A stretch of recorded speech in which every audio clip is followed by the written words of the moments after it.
सिर्फ 3 महीने में क्या आईएएस प्रीलिम्स को क्रैक किया जा सकता है? ये तो एक नामुमकिन सा टास्क है। क्या कोई भी ऐसा वे आउट है जिससे हम प्रीलिम्स को सिर्फ 3 महीने में क्रैक कर सकते हैं? ऐसे बहुत से डाउट्स, ऐसे बहुत से फोन कॉल्स लगातार हर एजुकेटर को सुनने को मिलते हैं बिफोर द प्रीलिम्स। आप लोगों को एक चीज बहुत अच्छे से समझने की जरूरत है, that to sum up the whole syllabus of UPSC exam for prelims specifically, you need this much amount of time. अगर आप एक सही तरीका जानते हो कि चीज़ों को कैसे पढ़ना है, जो कि मैं आपको भी बताने वाला हूं कि कैसे पढ़ना है, तो आप ये चीज़ समझ पाओगे कि आपको एक बहुत बड़े टॉपिक को कंप्लीट करने के लिए भी more than half an hour नहीं लगेगा। और इस हाफ एन आवर में आप वो हर स्टैटिक पोर्शन पढ़ोगे, हर करंट अफेयर का टॉपिक पढ़ोगे जो उस स्टैटिक पोर्शन से लिंक्ड है, प्लस आप वहां पे पीवाईक्यू भी करके उठ जाओगे। ये ताकत है आधे घंटे की। और ये आधे घंटे में जो मैं टॉपिक बता रहा हूं, ये एक बहुत बड़ा टॉपिक है, जैसे कि अर्थक्वेक, जो कि हम इस लेक्चर में देखेंगे। तो अब मैं आपको ये दिखाने जा रहा हूं कि अगर आपको आईएएस प्रीलिम्स क्रैक करनी है इन 3 मंथ, तो वो कैसे पॉसिबल है। और ये मैं आपको पॉसिबिलिटी बताऊंगा with the help of an example, that is earthquake. कि अर्थक्वेक का टॉपिक अगर आपको कंप्लीट करना है तो आपको उसे किस तरीके से करना चाहिए, और फिर एट द एंड ये डिसाइड आप करोगे और मुझे चैट सेक्शन में बताओगे कि क्या अब कुछ नहीं हो सकता, या अब से अगर शुरू करें तो सब कुछ हो सकता है। चलो शुरू करते हैं विदाउट एनी डिले। देखो भाई साहब, एनसीईआरटी पढ़ना है। ये कौन सी एनसीईआरटी है ये बताने की मुझे जरूरत है नहीं। इस चैप्टर में दिया हुआ है अर्थक्वेक। आपकी जानकारी के लिए बता दूं, जितने भी प्रीवियस ईयर क्वेश्चन मैं आपको अभी दिखाऊंगा, beat of any UPSC examination, CDS, NDA, civil services, वो सारे के सारे इस एनसीईआरटी के चैप्टर से बन जाते हैं। ठीक है, चलो अब यहां पे अर्थक्वेक का जो चैप्टर है वो यहां से शुरू होता है।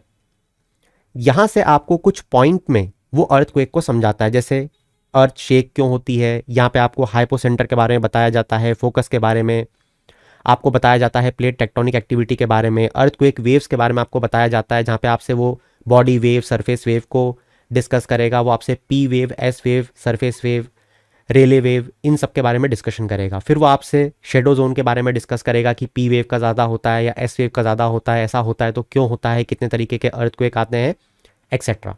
फिर आपको वो इस डायग्राम के थ्रू समझाएगा जिसपे से मल्टीपल क्वेश्चन यूपीएससी पूछता रहता है। अर्थक्वेक को मेजर कैसे किया जाता है, जहाँ पे वो अर्थक्वेक की इंटेंसिटी पे क्वेश्चन पूछ सकता है, अर्थक्वेक के मैग्नीट्यूड पे क्वेश्चन पूछ सकता है। इन पॉइंट्स को कवर कर लिया तो आपका अर्थक्वेक का टॉपिक कंप्लीट माना जाता है। क्लियर। अब आपको क्या करना है, आपको सिंपली इस अर्थक्वेक के इतने से टॉपिक को ही पढ़ना है। आप समझ रहे हो बात को। आपको बहुत ज्यादा पीएचडी नहीं करनी है। स्टैटिक पोर्शन में अगर आपने सिर्फ एनसीईआरटी में मैंने आपको जितनी चीजें दिखाई कि भैया ये क्या होता है, क्यों होता है, कहां आता है, इसका क्या इंपैक्ट होता है, सीज्मिक मतलब क्या होता है, सीज्मिक वेव मतलब क्या होता है, पी वेव, एस वेव में आपने अगर ये चीजें अच्छे से समझ के रट ली, कैसे इनका मूवमेंट होता है, P wave, S wave, L wave में, right, body wave, surface wave में क्या डिफरेंस होता है, पहली सरफेस पे कौन सी पहुंचती है, बेसिक चीजें बिल्कुल। इन शेडो जोन के बारे में समझ लिया आपने, जोन्स के बारे में समझ लिया कि सबसे ज्यादा हाइपर एक्टिविटी कहां देखने को मिलती है, जो दोनों स्केल्स हैं जो अभी मैंने आपको एनसीईआरटी में दिखाई। मतलब कि अगर ओवरऑल मैं आपको चीजें दिखाऊं तो आपको इसमें कितनी चीजें देखने को मिली, बस खत्म हो गया अर्थक्वेक, और कुछ भी नहीं है, खत्म। अब आपको कितनी चीजें देखने को मिली इस अर्थक्वेक में, I think 7 to 8 points, right. बस आपका अर्थक्वेक का टॉपिक खत्म हो गया, राइट। और मैं प्रीलिम्स स्पेसिफिक बात कर रहा हूं, और प्रीलिम्स की हर चीज दिमाग में रख के ही आपसे बात कर रहा हूं। इतनी बात क्लियर है सबको, ठीक है। अब हो गया स्टैटिक पोर्शन, और ये आप खुद कैलकुलेट करो टाइम को कि आपको इतने 7 से 8 पॉइंट पढ़ने में कितनी देर लगनी चाहिए, ठीक है, अगर आप एक्टिव माइंड से पढ़ रहे हो तो, एकदम जुझारू। अब आते हैं करंट अफेयर्स पे। अब भैया आपको ये देखना है कि रिसेंट में मेजर अर्थक्वेक्स कहां पे देखने को मिले। जैसे अफगानिस्तान में अर्थक्वेक आया था, राइट, वो कौन से रीजन में आया था, अगर आप ये पढ़ना चाहते हो उसके इंपॉर्टेंस के अकॉर्डिंग। जैसे कि अफगानिस्तान का जो अर्थक्वेक है, अगर आप उसे छोड़ना चाहो तो छोड़ भी सकते हो, क्योंकि एक जो समझदार और सीरियस स्टूडेंट है ना, वो जानता है कि अर्थक्वेक से क्वेश्चन कभी भी अफगानिस्तान अर्थक्वेक पे नहीं आएगा। समझ रहे हो बात को? वो क्वेश्चन अर्थक्वेक का स्टैटिक पोर्शन से ही पूछेगा, तो इसको छोड़ दो, क्या जरूरत है करंट अफेयर पढ़ने की, राइट? अब ये देखो, ये होती है मूर्खता। अब मैंने बोला क्या जरूरत है करंट अफेयर पढ़ने की, तो आप लोगों ने सोचा इन जनरलाइज की करंट अफेयर ही छोड़ देते हैं पूरा। अरे भैया मैं इस टॉपिक के करंट अफेयर की बात कर रहा हूं बस, ठीक है? तो उसको आप छोड़ के जा सकते हो। हाँ, अब एक समझदार स्टूडेंट ये बात जानता है कि अफगानिस्तान अर्थक्वेक स्पेसिफिक नहीं पूछेगा, मगर प्लेट्स के बारे में वो पूछता है। तो प्लेट्स तो वैसे भी एक अलग टॉपिक है, अर्थक्वेक के अलावा दिया हुआ है एनसीईआरटी में, तो वो भी आपको पढ़ना है।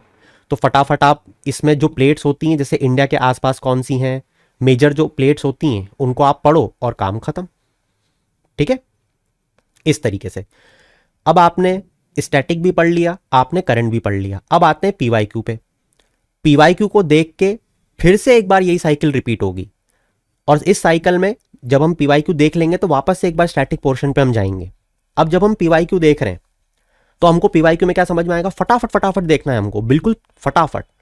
कि देखो 2023 में वो क्या पूछता है, वो पूछता है पी वेव और एस वेव में क्या डिफरेंस है। अच्छा ठीक है, फिर पी वेव के वो इंडिविजुअल पार्टिकल कैसे मूव होते हैं ये पूछता है। अच्छा, हमने दिमाग में बैठा लिया कि भैया पी वेव और एस वेव के बारे में सब पढ़ना है, ठीक है? फिर देखते हैं एनडीए का, तो हाइपो सेंटर और फोकस के बारे में पूछता है, ठीक है? फिर पी वेव के बारे में पूछता है, मतलब P wave, S wave, body wave, surface wave, ये मेरे को पढ़ना है अच्छे से, ठीक है? फिर वो प्लेट्स के बारे में पूछता है, ये 2010 का क्वेश्चन मुझे बताता है कौन सी प्लेट किस में घुस रही है, ठीक है? फिर वो पूछता है कि अर्थक्वेक से सुनामी आती है क्या, इस तरीके से कनेक्ट करके, शायद ये पढ़ना है। फिर वापस से वो पी वेव, एस वेव, इनके बारे में पूछ रहा है। वो डिग्री वाला अभी देखा था ना, शेडो जोन, पी का ज़्यादा, एस का कम, किसका ज़्यादा किसका कम, ये पूछता है, ठीक है? पी वेव किससे ट्रेवल हो जाती है, गैस, लिक्विड, सॉलिड, इन सब से पढ़ना है, ठीक है?